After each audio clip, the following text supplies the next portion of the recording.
I am Curran Bhatia, lucky enough to be joined by Tony Paige. You've heard him on WFAN. He's a writer for NY Daily News, former president of the Boxing Writers Association of America. And I know, Tony, that's only a few things that you've accomplished and will continue to accomplish. How's everything going in your world? Everything's going pretty well, man. Thanks so much. A pleasure to be on with you. Thanks so much for taking the time. So I know that you actually wrote about Chris Colbert recently for the NY Daily News. You talked about his story from going from a homeless shelter to everything he's achieved. He ran his record up to 16-0, of course, coming into Saturday night. So before we even talk about his fight, what intrigued you about Chris Colbert's story? Just some of the things you talked about. One, that he turned pro in a homeless shelter. He has a chicken restaurant in Garfield, which is supposed to be pretty decent.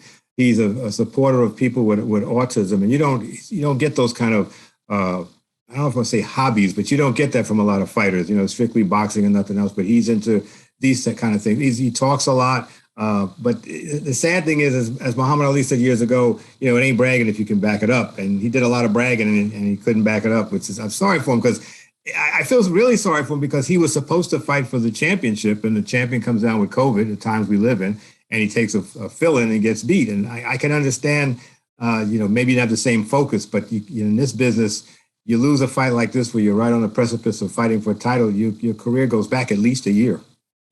Absolutely. He was in good shape, 16-0. Like we said, he ran into Hector Garcia, who was undefeated.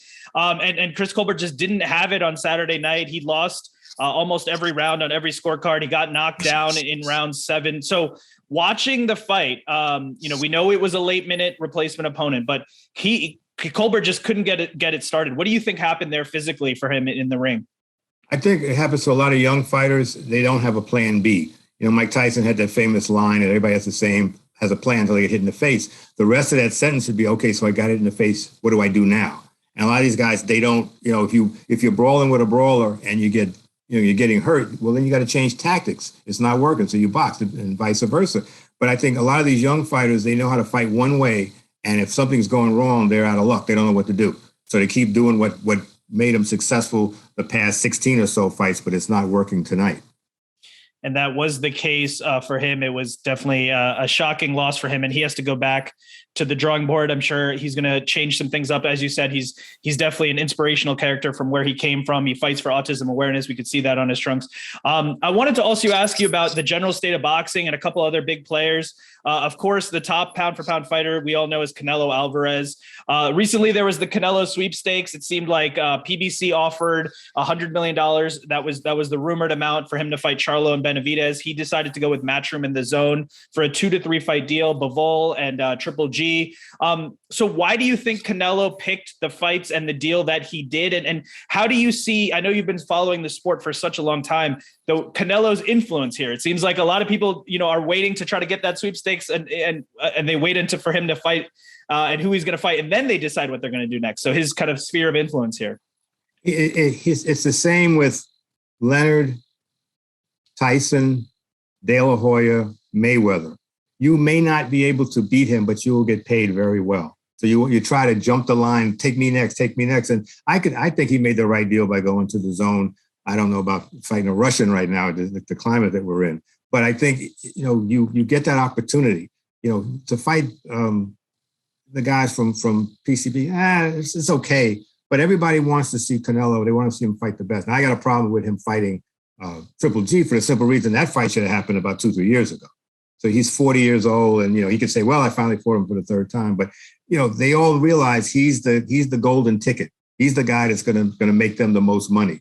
A lot of guys fought Tyson. They never made that kind of money before. They're getting knocked out, but they're getting that money, and I think that's it. That's the draw. Everybody's gonna want to watch him fight, and if they're watching him fight, they're watching me fight, and maybe I can pull off an upset. Absolutely. And Canelo does look like he's going to go with that Matchroom, the Zone deal, 2 to 3 fight deal for this year. So we'll see how that plays out. Before that, he has to get by Bivol. Triple G has to get by Murata for that fight to happen. There's also, of course, heavyweight boxing is having a moment right now. We had Tyson Fury, we had Deontay Wilder, Anthony Joshua, and we now know Fury is going to be fighting Dillian White next. Dillian White didn't show up to the press conference. It was Fury solo. With this era of heavyweights, it seems obviously that Fury is top dog. Now we know that Usyk is out there as well. what do you think about this era of heavyweights? Who's the best in your mind? And how do you think this era of heavyweights would do against other eras of heavyweights? Well, I'm kind of spoiled. I'm from that era of the 70s where every heavyweight in the top 10 probably would be a champion today, whether it's Shavers or Lyle or Quarry or Jimmy Young even. Those guys would probably been champion in this era. But the standard of boxing, it's so watered down. I mean, all you want to see Joshua and Fury. Okay, that doesn't work. So can we see Joshua and Usyk? No. He's going to go fight somebody else. And then maybe that fight falls apart. Maybe Usyk loses. Maybe it's not going to happen. But let's say Fury loses to White. Then they're going to have a rematch. And then that backs everything up. I think it's like soup that's been watered down. Everyone wants to make that big score really, really quick. And maybe you don't learn the craft right, the right way. You just, let me get that big money and see what happens. With Fury, he's an interesting character. I get kind of tired now of guys yelling and screaming and calling each other names and pushing each other at the weigh-in. That's so, I don't know, 1950s. I don't know. I get tired of it. And I think the fans might get tired of it too. They want to see the best fighting the best, and you don't see that. It's too much politics involved. You know, when Ali beat somebody, you knew who he was fighting next. It was like the next guy in line. But sometimes you go take an easier fight. I understand that. But the way boxing is today, there's no eyeballs like we had in the day when we had broadcast television, where you could watch it for free. You could make your own decision if you wanted to put down the money at closed circuit to go watch these guys. Now it's like maybe you see them on DAZN or some other streaming service, ESPN Plus, whatever. But that's still, it starts adding up after a while. Like, I don't know these guys enough that I'm going to put $50, $60, $70 down to watch them. And speaking of young fighters or fighters hitting that mainstream appeal, right? There's a lot of young fighters in boxing right now that are making a name. Teofimo Lopez before his loss, Kambosos, Ryan Garcia, Tank Davis, Shakur Stevenson, Virgil Ortiz. I mean, there's so many more. I'm sure I'm leaving a ton out. With that group, is there anyone that you see as maybe the next Canelo Alvarez and maybe someone that can bring in some of those mainstream fans? That's a great question. I don't see it yet. They're all in the same plane, if you will. I mean, I got to interview Stevenson as piece done, and then the pandemic hit the next day, and that was the end of it. Him, Colbert, guys like that, guys who speak, who can communicate. That's the first thing to get people involved. You know, it's not the old fighter with the cauliflower ear and the bent nose. These guys can talk. They seem to be a little more aware of what's going on, but we don't know if they can fight. You know, if you put them in a round robin tournament, you got something there. But, you know, Tank Davis looks pretty good. Sakura looks good. I mean, but we're waiting for them to get to that next level. You know, when do you beat a top name? You know, the old days, a guy like Jerry Cooney could beat up a lot of old guys. And next thing you know, he's fighting for the title. Well, there's a lot of young guys, but we don't see them. And, you know, part of it has to do with the organizations. I get fascinated by looking at the ratings, and somebody's rated number 1 in the WBA, number 5 in the WBO. The IBF, he's rated 15th, so not rated. I'm like, wait, how can that be?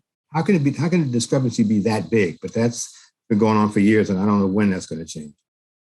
Like I said, there's a lot of young fighters. No one has stood out to me yet because they haven't had that quintessential fight that everybody used to call it the water cooler fight. You go to work. Did you see that fight? That kid's good. You don't have that anymore. Did you watch the fight? No, it was $70. I didn't want to pay for that. That's the problem. It would be nice to get on broadcast TV. In fact, I'll tell you a quick story. When I was working at NBC, I asked one of the heads of advertising, why isn't it back on NBC? NBC did a lot of fights with CBS and ABC.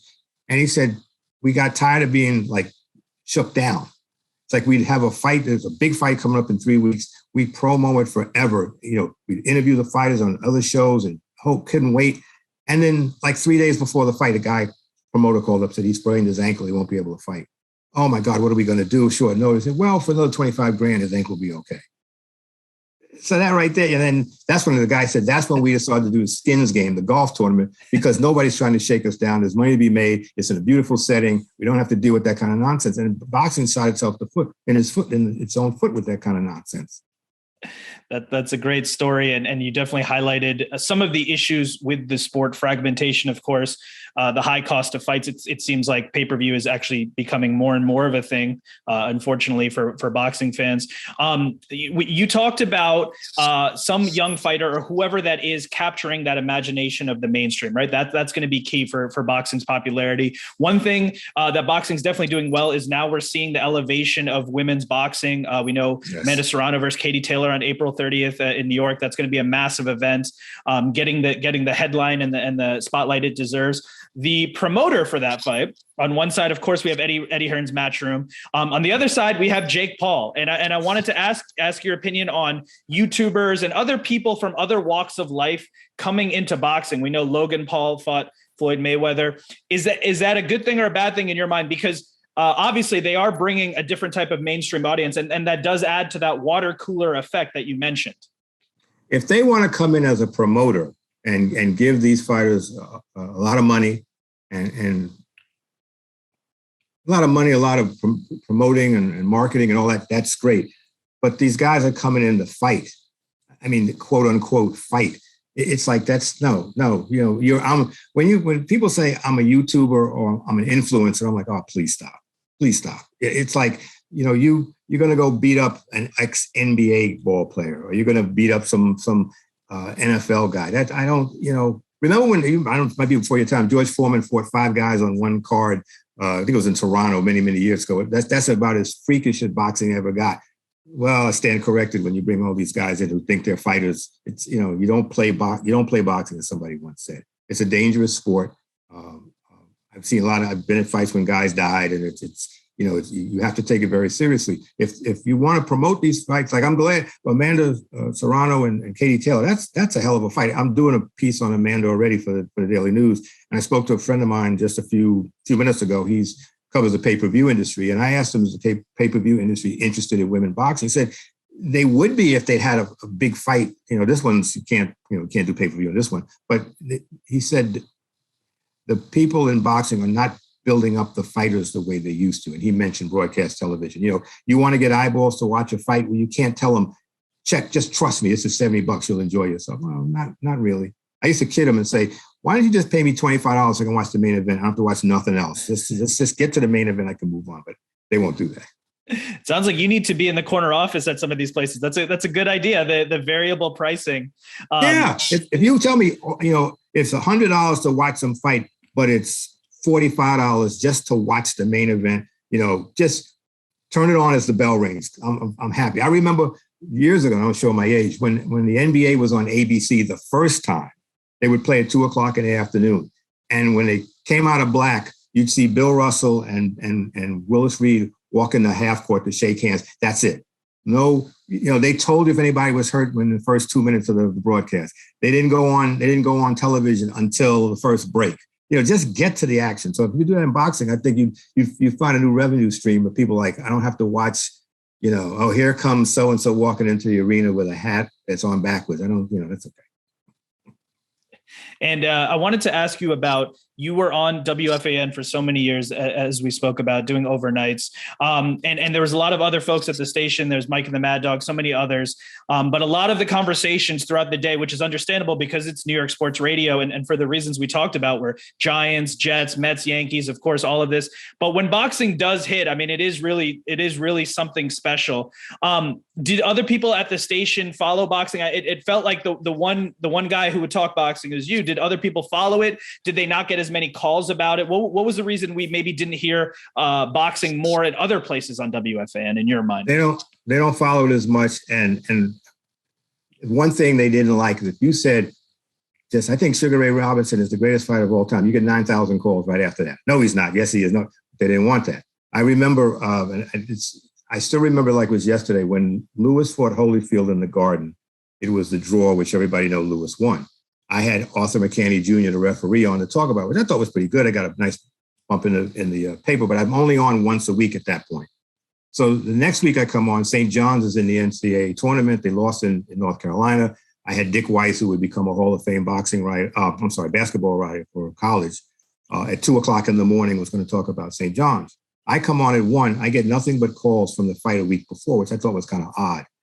Put Dick Weiss on. We talk for 20 minutes. We talk about St. John's. We talk about the NCAA tournament. What's the future? Who's going to win? And then from 2:20 to 3:30, the same, more boxing calls. And I asked my producer, what's going on? Why am I getting all these boxing calls? Don't you know this is a tribute to you? I'm like, what are you talking about? So they shut off all calls about the fight Tuesday morning. And if you want to talk boxing, talk to Tony on Sunday. So I do that. And by 3:30, it went to every other sport. Then Mike and the Mad Dog ripped me for saying, why is he talking about boxing? I said, wait a minute, the station shut it down. What are you getting mad at me for? So they talk about it because they have to when it's a big fight. But if it's not a big fight, they're not interested. You mentioned Mike and the Mad Dog, and you know you are in this industry, still in this industry, but you were on the air for so long. I'm just curious to your thoughts about when there is something like a Mike and the Mad Dog, or we've seen PTI, Tony Kornheiser and Michael Wilbon, right? Those amazing duos where magic seems to happen, right? And people just have to tune in. You, as someone close to a lot of these people, what do you think makes a successful sports talk show? What allows that magic to happen? It's sometimes friction. It's sometimes, yin and yang. You're going back and forth. I'm not a yeller and screamer. I leave that to other guys, but I can get my point across. But I think it's the chemistry. That's the word. That's what I think all radio executives are looking for, some kind of chemistry. Sometimes, right off the bat, sometimes it doesn't work at all and you're looking to replace people. But I think if to a certain extent, they should like each other. I mean, Mike and Amanda go on forever. And, but like in some marriages, it runs its course. But I mean, they had a hell of a run. And people forget that, as much as the fan doesn't care about that much about boxing now, back in the day when they were doing fights in Atlantic City, the entire staff would be broadcasting from Atlantic City. Imus was there in the morning. It was Coleman and Sims at midday, Mike and the Mad Dog in the afternoon. They were all broadcasting because there was a big fight and, somebody picked up the tab to bring them down there. But that's what you're supposed to do when it's a big fight. The World Cup comes around and nobody wants to talk about the World Cup, even though it's the biggest thing in the world. My son played soccer, so I can watch it. I can enjoy it. But if it's a big boxing match, they will talk about it. It's like they're almost being forced to talk about it. And it was great to have you on The Fan for so many years to be able to hear someone talk boxing at a high level as you did. So I thank you for that. I wanted to ask you something you just touched upon, which was you're not necessarily a yeller and screamer, you said. And there was an article written about you. It said, what makes Tony so comforting, like Chicken Soup for the Soul, is he doesn't have theme song, vulgar drops, or scalding hot takes. So you did it your way. How did you develop that? Is that just you being true to yourself? How did you develop your style that carried you through so many years on The Fan? My mother, my father, my grandmother. They were, I learned from them. But my grandmother, I don't think if she didn't bring me out to Shea Stadium when I was a kid, I never got into boxing. I mean, into broadcasting or maybe sports writing. But she would always drag me out to Shea Stadium on Senior Citizens Day. And I remember we would sit in the mezzanine, and I was like 10. And I would hear these old guys talking about who was the better center fielder, Duke Snyder, Willie Mays, or Mickey Mantle, because they only at one point they all played the city at the same time. And that's talk radio right there. That's sports 101. And I just was fascinated. My grandmother said, you want to go upstairs and sit with the young people? I said, no, this is education right here. I didn't know about these guys. I saw Jackie Robinson when we were getting off the train once talking to people. And she told me that was Mr. Jackie Robinson. I said, well, why is he, who's Mr. Jackie Robinson? I know who he was.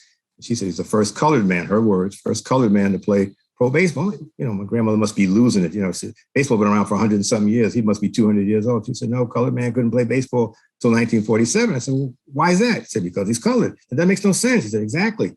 So I'm getting an education while I went out there. But, they always say the squeaky wheel gets the grease, but sometimes the squeaky wheel gets replaced. So I just, let the callers yell and scream all they want. I try and keep it calm. I try and bring people back and want to, it's like I always say, some of the things people say on the radio, I say this, does it have the beer bottle effect? If you were in a bar and you said some of the things you say on the air, somebody would hit you over the head with a Heineken. It's just that, you're not, you're brave behind a microphone. And I just said, I'm not trying to be a false prophet. This is who I am. And I always say, if you don't like my show, don't listen. It's freaking 2:00 in the morning. Go to sleep. And you had such a long run as an overnight host on WFAN, over 16 years, which I'm sure is one of the longest tenures that Nobody's breaking that. No one's breaking that. And that was my question for you, the longevity of it all. How did you do it for so long? Well, I asked once if I could do some stuff during the day, and my boss said, "I don't think you have the juice for during the day." I'm like, "Oh, really? Okay." So I did the best I could overnight. It's a different crowd. It's a slower pace. Though I've been on when things have happened that, like when Tyson when Tyson lost to Holyfield the first fight. I mean, I remember being in the studio at 12:20. And my boss called and said, is Tony there? I said, yeah, don't wait till 1, put him on at 12:40. And it was like 99% boxing calls. I mean, I've been on after the Yankees won their first championship. I was on when the Devils won their first championship. So, you want to just, make it a big tent where everybody can come in. I always hear some women would call and say, I'm real nervous about calling because I hear what they do to other guys during the day when they ask a dumb question. I said, no, it's no dumb question. I'm trying not to give you a dumb answer, but what do you want? What do you want to know? And you just want to make them come back, and that's the main thing. It's easy to like, oh, you're stupid, and hang up. Like, well, you wouldn't say that in a bar. Like I said, here comes the Heineken bottle. And you were on at actually a good time for East Coast sports because, like you said, if it's a big boxing match, that's kind of when it's starting or sometimes wrapping up. Same things with other sports, as you mentioned. And I think that's a testament to you that you never insulted your callers. You always treated everyone with respect. They treated you with respect, and that's what made it such a great show to listen to. You talked about race earlier and Jackie Robinson, and I wanted to ask you about that because I know that you said when you started in 1974, you were one of the first Black on-air newsmen. And so you're definitely a pioneer in your field. How do you think race has played itself out in terms of your career? So from being in the right place at the right time, I started at a CBS affiliate in Tallahassee, Florida. I was the first Black newsman down there. And even though there was, you could tell a little tension with some of the staff there in the front office.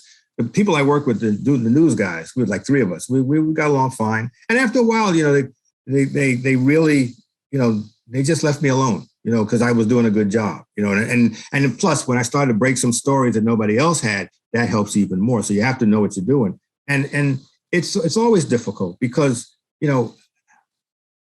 Russ, I wrote a thing the other day for the Daily News.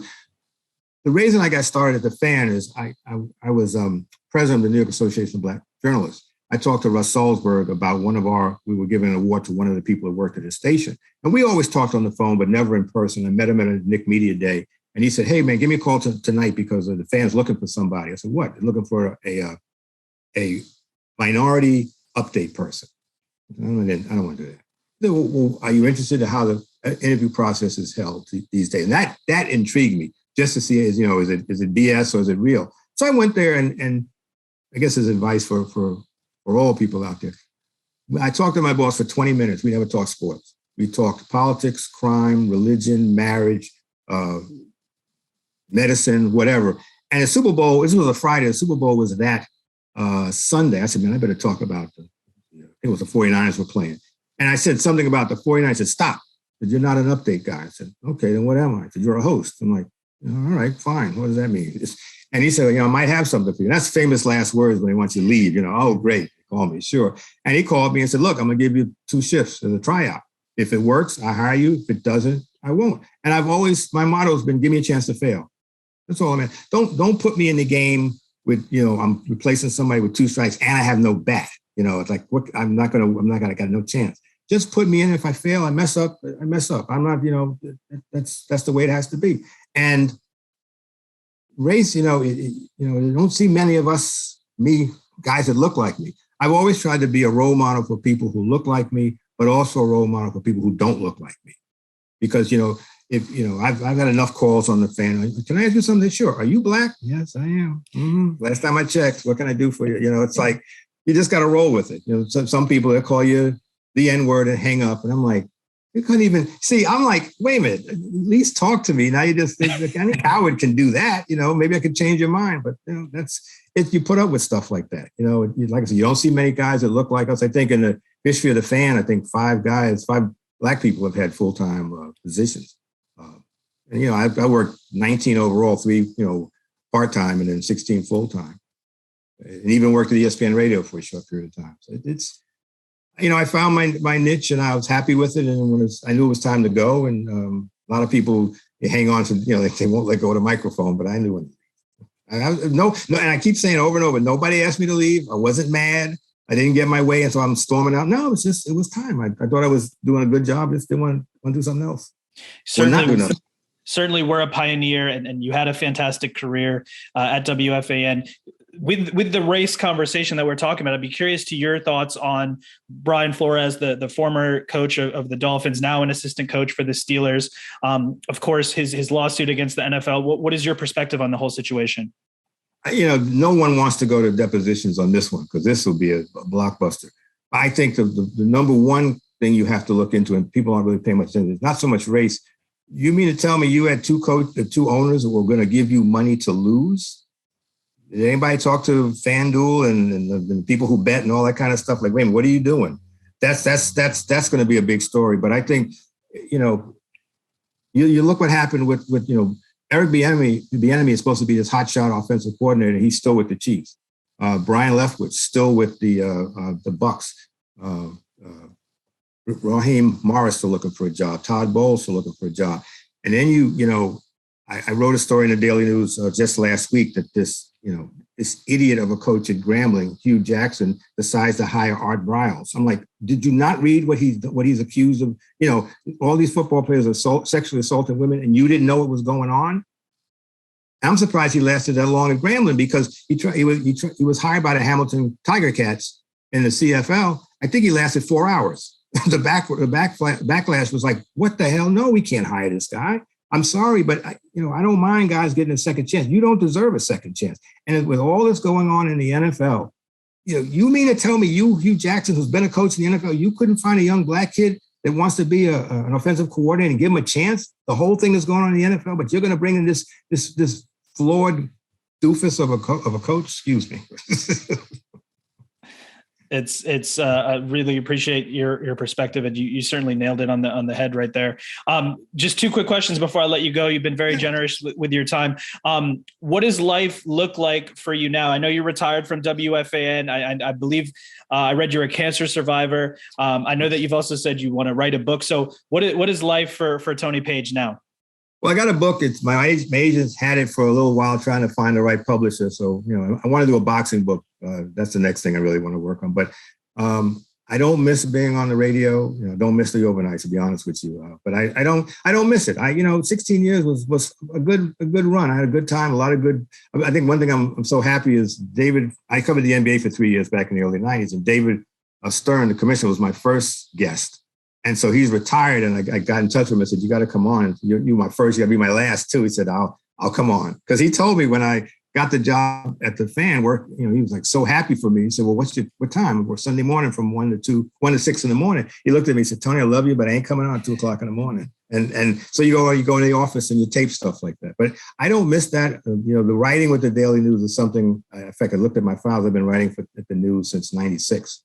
And I've covered television and all kind of stuff. I just enjoy writing, even though in a pandemic, you can make a good story just talking to somebody over the phone, like Chris Colbert, for instance. But, I'd like to do another book. My wife and I want to get back to doing some traveling. We did a lot of cruises, and the pandemic seems to be coming down a little bit. So we're looking into that. But I'm just enjoying it. I got a nice compliment the other day because I had a checkup with my doctor and the nurse was checking me out. I said, can I ask you a question? I said, sure. Are you really 68? And I said, yes. I thought you were in your 30s. I said, God bless you.